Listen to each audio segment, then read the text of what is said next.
안녕하세요. AI 토익 튜터 산타입니다. 오늘 시험 잘 보셨나요? 산타가 분석한 RC 난이도는 전반적으로 중상 정도였습니다. 파트별로 보면 파트 1은 중, 파트 2는 중, 파트 3는 중상, 파트 4는 중상 정도였네요. 파트 1은 빈출 사진이 나왔지만 영국, 호주 발음이 후반부에 많이 나와서 정확히 듣기가 쉽지 않았어요. 파트 2는 간접 답변 비중이 절반 이하였어요. 하지만 평소보다 긴 질문들이 좀 있었고 초반부부터 부가의 문문, 평서문, 부정의 문문 등 질문 유형이 다양하게 나와서 집중력이 필요했어요. 파트 3는 지문이나 보기 길이는 길지 않았는데 패러프레이징이 좀 많이 됐죠. 그리고 이번 달에도 속도가 상당히 빨랐습니다. 파트 4는 파트 3보다 문제나 보기 길이가 좀 길었죠. 패러프레이징은 상대적으로 덜 됐고요. 역시 파트 3만큼 빨라서 긴장을 풀 수가 없었네요. 그럼 파트 1 사진과 빈출 표현 살펴볼까요? Standing behind the showcase. Using a scoop. Wearing a uniform. There is a picture hanging on the wall. A vase has been placed on the table. There is a table between the sofas. 파트 2의 간접 답변 패턴들도 살펴보고 가겠습니다. 세션 후 점심이 제공되는지 묻는 일반의 문문에 There's a cafeteria on the first floor. 라고 대답했습니다. 식사를 할 수 있는 장소를 제시하며 점심이 제공되지 않는다고 우회적으로 알려주고 있죠. 기차가 오전에 도착하는지 오후에 도착하는지를 묻는 선택 의문문에 It arrives at 5 p.m. 이라고 답변했어요. 즉 오후에 도착한다는 뜻이겠죠. 회의가 끝나고 리셉션에 참석해달라는 평서문에 Sure, where should I go? 라고 했습니다.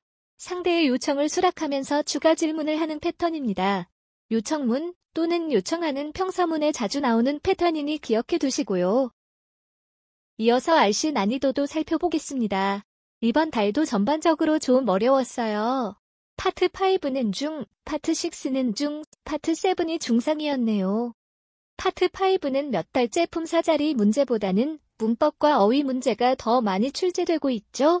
매번 나오는 인칭 대명사 문제, 접속사 자리 문제, 동사어형 고르기 문제가 있었고요. 좀 까다로웠던 유형으로는 부사의 쓰임을 묻는 문제, 복합관계사, 가정법 문제가 있었습니다. 파트 6는 지문은 주제도 평이하고 길이도 보통이었는데 관계부사 문제가 오랜만에 나와서 그 문제를 어려워하신 분들이 많았고요. 파트 7은 지문 길이는 보통이었는데 정답 패러프레이징이 많이 되었고 행간 정보를 찾는 문제가 있었어요. 그리고 트리플 지문의 주제가 좀 전문적이었죠. 흔한 주제가 아니어서 낯설어 하시는 분들이 많았을 거예요. 그럼 파트 5 주요 문제부터 봅니다. 명사 자리 문제인데 문장 구조가 까다롭고 명사의 수까지 봐야 하는 문제가 있었어요. 앞에서부터 보면 리퀘스티드 데디아를 요청했다고 했죠. 데디아는 명사절입니다. 명사절의 동사는 be prepared고요. 원래는 should be prepared인데 should가 생략됐겠죠? 왜요? 주절의 동사 리퀘스트가 요청, 요구를 나타내는 동사이기 때문입니다. 그럼 빈칸은 주어 자리겠네요. 주어 자리에는 명사, 동명사가 들어갈 수 있습니다. A는 가사명사 복수형, B는 동명사, C는 가사명사 단수형이었는데요. 가사명사 단수형은 단독으로 못 쓰이니까 답이 될 수 없고요. 동명사의 경우 카피가 타동사니까 뒤에 목적어가 있어야 해서 답이 될 수 없습니다. 정답은 A였죠. 이렇게 까다로운 명사 자리 문제를 풀 때는요. 명사 자리를 우선 파악하고 명사의 수와 의미를 파악해서 정답을 골라야 합니다.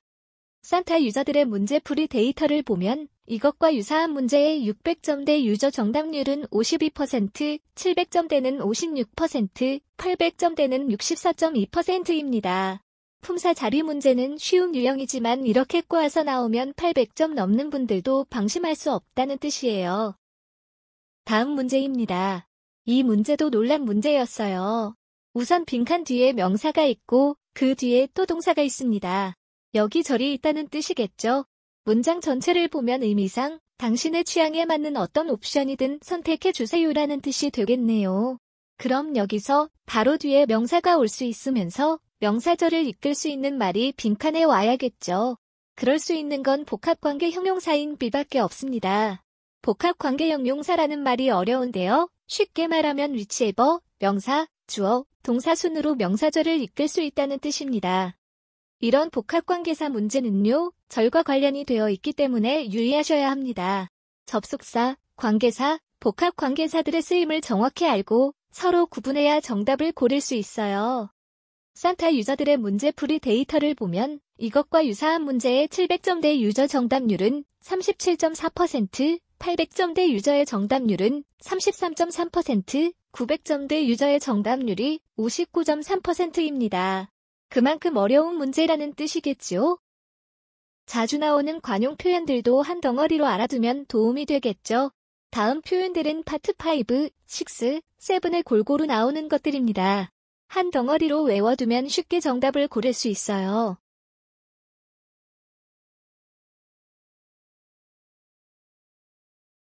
그럼 파트 5 대비 전략을 알아볼까요? 우선 어휘 학습 시에는요, 의미와 쓰임을 정확히 이해하는 게 중요하고 특히 혼동 어휘와 구별하는 게 중요합니다. 그리고 같이 어울려 쓰이는 표현들도 한 덩어리로 학습하셔야 하고요. 문법 학습 시에는 문장 구조를 이해하는 게 가장 중요합니다. 기본적으로 주어와 동사 정도는 정확히 찾을 수 있어야 하고요. 또 매달 동사어형 문제가 나오고 있기 때문에 시제 변화나 태, 준동사 같은 동사어형 변화 형태를 정확히 아셔야 합니다. 고득점을 하려면 관계사, 가정법, 도치 같은 어려운 개념들도 꾸준히 학습을 해주셔야 하고요. 파트 7은요, 하루아침에 잘하게 되는 파트가 아니죠? 우선 다음의 순서를 지켜서 문제를 푸는 방법을 익혀야 합니다. 지문의 종류와 주제를 파악하고 문제를 읽고 반드시 지문에서 단서를 찾아주시고요. 보기를 정확히 읽은 다음 정답을 선택해주세요. 지문의 근거에서 그것과 일치하는 보기를 정확히 찾는 게 중요합니다. 그리고 오늘처럼 다양한 주제와 소재가 나올 수 있습니다. 여기 대비하려면 어휘 학습을 꾸준히 해야 되겠죠. 또 단시간 안에 긴 지문에 익숙해지려면 실전 문제를 규칙적으로 풀어야 합니다. 오답 학습도 잊지 말고 철저히 해주시고요.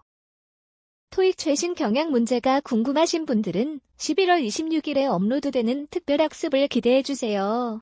오늘도 시험 보시느라 고생 많으셨습니다.